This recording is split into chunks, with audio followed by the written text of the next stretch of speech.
I look forward to problems. I like problems because if there's problems, Frankie and I can work on it together to find a solution, right? And I see that as a great form of bonding. Now, don't get me wrong, you guys. Sometimes it's expensive. Yeah, you're laughing. Let me tell you. Like one time they took his iPhone from school and he comes home and he's all devastated, right? He's like, Dad, I gotta talk to you. I'm like, what? Tell me what? They stole my phone. I'm like, that's why you're talking. And I started laughing. He goes, it's not funny. I go, you have no idea how funny it is. I go, so what happened, Frankie? So they broke into my locker at school and they took my iPhone, they took my friend's iPhone, and if we go to the school right now, we can fill out a report. We know exactly who did it. Can we go to the school right now? I go, listen, Frankie, I'd love to, but I'm really, really tired. I just got off a flight, and I guess, I'm really, really tired. I promise you tomorrow morning I'll take you early, I'll help you fill out the report, and we'll turn it in. Can we go right now? I go, Frankie, seriously, please, tomorrow. I need my phone. I go, listen, Frankie, you can handle one day without your phone. He's not getting his way. So he turns around and he yells at the ground and he goes, they took my phone! I looked at him and said, hey, you took my freedom. You don't hear me screaming. I just accept it and process it and we move on. That's it. So then he asks, what's gonna happen? I go, well, I'm gonna go upstairs, take a shower, and probably go to bed. No, what's gonna happen if I don't get my phone back? I go, that's a good question, Frankie. I don't know. You're not gonna get me a new one? No, dude, I already got you a phone. It was your responsibility to take care of that phone. It's not fair. I go, life's not fair, Frankie, okay? But things happen. You should get me a phone. Dude, seriously? And then he looks at me and he says, and this kind of messed with me, he goes, you should get me a phone. It's nothing for you to get me a new phone. It's nothing for you to get me a new phone. Bay Area, my son thinks that what I do is easy. He thinks it's easy because all he sees when he attends 1 or 2 shows per year is that I walk out on stage, you guys start chanting, and then cool shit magically appears in his room. He doesn't realize that this is actually a job and there's sacrifice that comes along with it. So I told him, I said, listen, Frankie, how about this? How about you explain to me why I should get you a new phone? And if it makes sense, I'll do it right now. Go. I need one. I said, no, Frankie, you're a teenager. You don't need a phone. A cell phone for a teenager isn't a necessity. It's a luxury, okay? It's not a necessity. It's a luxury.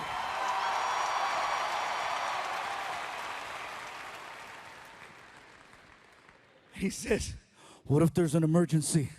I go, like what? Someone taking your phone? What did you do today when they took your phone? I went to the cafeteria and I talked to my friend Angel and he let me use his phone and I called my mom and I go, and guess what? If that doesn't work, you can go to the office and let them know there's a family emergency. Please contact my mom or my dad. Next, what if you need to get a hold of me? I know what school you go to. What about when I'm walking home? I know the route that you take. And then he pulled this one out, one of the greatest lines ever. You know what? You talk a lot about me on TV. People know who I am now. What if someone tries to kidnap me? I said, you weigh 225. Good luck. They are not kidnapping your ass without an iPhone and a box of Oreos. That's the only way that's gonna happen. I said, Frankie, do you realize how lucky you are? You had a phone. I didn't have a phone in school. Your mom didn't have a phone in school. If we needed to make a phone call, we had to carry change, or we had to call collect. What's that? Oh my God. Trying to explain the concept of a collect call to my kid is like trying to explain rocket science. He'll never have to deal with it. He'll never know what it's like to be out late somewhere and have to use a phone. First of all, to find a payphone. If you see a payphone now, you look at it like, oh wow, they forgot to take it down. Get your camera, take a picture, because that shit's gone. Take a picture. He'll never know about staying out late at night and having to use one of those nasty phones and taking off that receiver. You know, the nasty one that has gum and gonorrhea all over it, right? And you got to keep it far away from your face so you don't get infected. And then you make that phone call. You know that freaking, when you make a collect call back in the day, it was expensive. He's not going to have to do that now. Back in the day, if you made a collect call, it was a mission. It was a mission and it was expensive. If you called my mom collect, it better have been life or death. Or that's what it was gonna be. You call my mom back in the day, shoot, we were on welfare and Section 8. Every penny counted. You call her up, hello? And then she get the presentation. AT&T. Do you accept a collect call from caller? At the tone, say only your name. You had to get creative. Mom, it's me, pick me up at 7-Eleven, 6 I love you, bye. Do you accept the charges? Hell no, I'm on my way, mijo.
And that's another thing that's changed, you guys. My son Frankie is now 18 years old and 1 week away from graduation.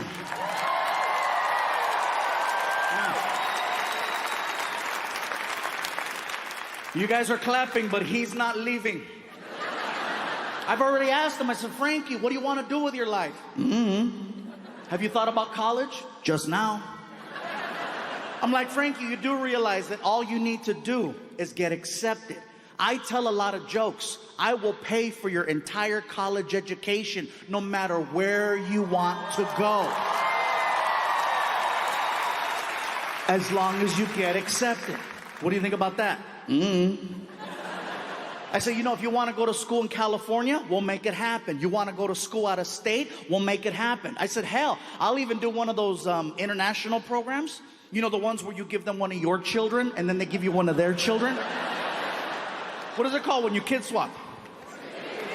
Thank you. Sorry. That's right. Exchange. Some of you are like, that's called human trafficking. Different program. I would love to do an exchange program with my son, but don't give me a regular kid. If I'm gonna do an exchange program, give me a kid from like a hardcore third world country so that he appreciates all the basic things most American children take for granted.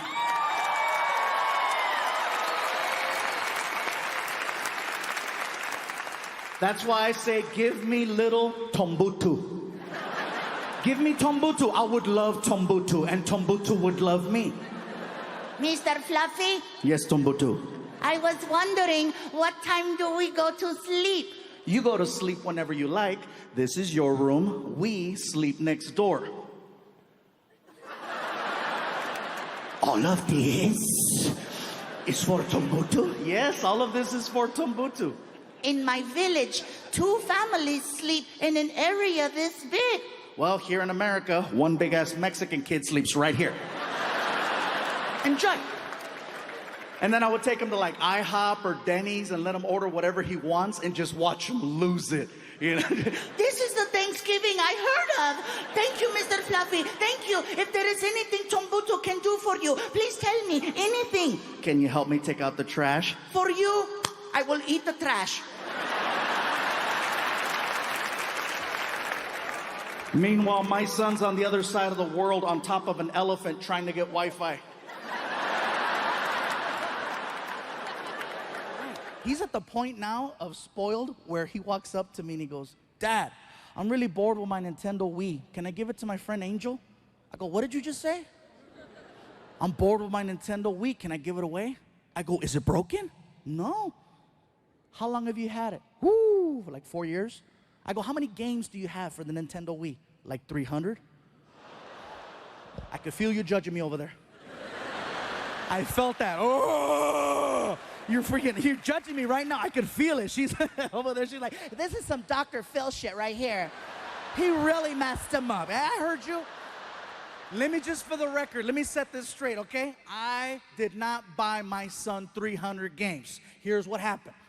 I have a friend who's a computer hacker, and for $75, he put 300 games on my son's hard drive. Yes, I have money, but I'm still ghetto.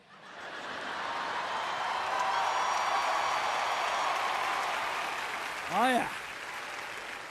So I tell Frankie, do you realize how lucky you are? And then he rolls his eyes. Oh, lucky. I go, yeah, dude, you are. I says, you got a Nintendo Wii that works. You've had it for 4 years, and it still works. If something happens to it, I can take it back to the store, get you a new one, because I got a warranty that'll last you another 4 years. Why is that a big deal? Because when I was your age, I had a Nintendo. Wii? No. Frankie, in 1987, I had a thing called a Nintendo Entertainment System, okay? Nintendo Entertainment System. It didn't last 4 years. It lasts 90 days. 90 days is what it took for you to hit power and start seeing a flashing red screen. You know the flashing red screen where you have to look at the ground or look away or you have a seizure right then and there? Oh, yeah. And then what you had to do is you had to flip the Nintendo over, and there was a silver sticker with an 800 number on it. And you call the 800 number, and they put you in contact with someone in Japan who made you feel like a pendejo. Oh, yeah, he made you feel stupid. You call him up, and he's like, it costs $250 to repair Nintendo. $250 to fix it, but it's $150 for a brand new one.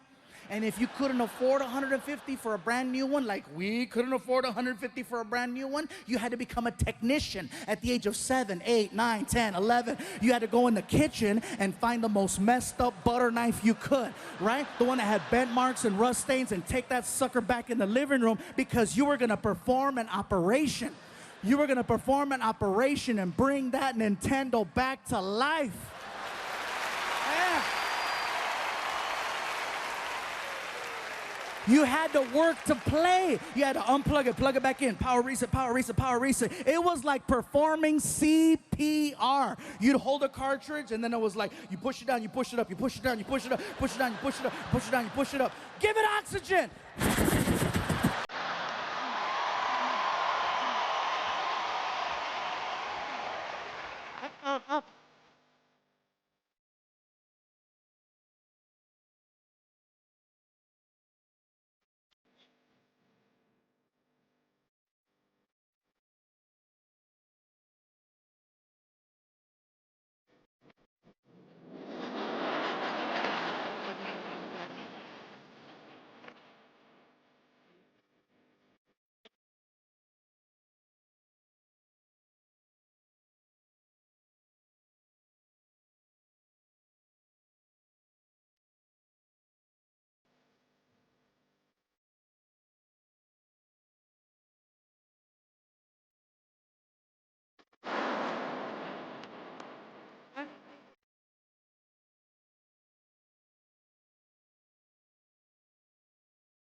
Tell me you got that.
So my girl started tripping out, and I started getting these weird phone calls. Finally, I got tired of it. I said, you know what? I don't need this, I don't need it.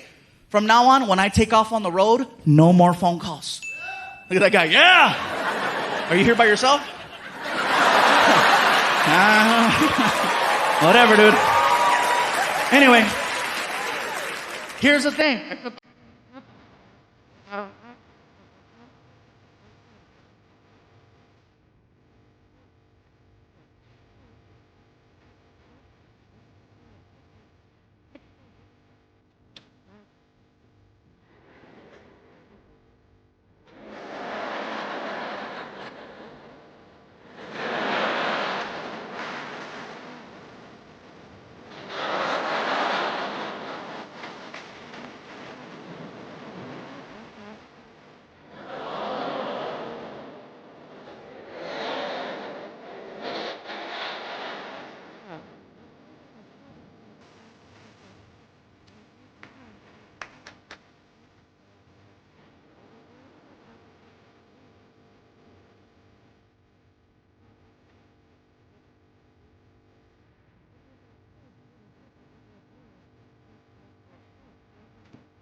Ghetto.